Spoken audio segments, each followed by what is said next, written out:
ही painting 167 कोटी रुपयांना विकली गेली आहे. पण का?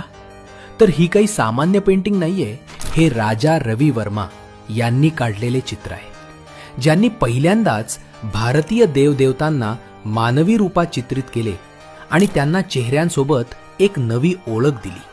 त्यांच्यामुळेच आज आपण माता लक्ष्मी आणि सरस्वती देवीची जी प्रतिमा आहे ती डोळ्यासमोर अनुभवतो. त्यांची काही प्रसिद्ध चित्र पाहिली तर शकुंतला, दमयंती आणि हंस, आणि सर्वात खास जटायू वध. ते भारताचे असे पहिले कलाकार होते ज्यांनी स्वतःचा प्रिंटिंग प्रेस सुरू केला आणि आपली कला सर्वसामान्यांपर्यंत पोहोचवली. त्यांची मूळ पेंटिंग्स अतिशय दुर्मिळ आहेत आणि त्यांची प्रत्येक कलाकृती एक ऐतिहासिक ठेवा आहे. म्हणूनच लिलावामध्ये त्यांची बोली कोटींमध्ये नाही तर 100 कोटींच्याही पार जाते. त्यामुळे हा व्हिडिओ अभिमानानं शेअर करा आणि कमेंटमध्ये टॅग करा तुमच्या कलाकार मित्राला.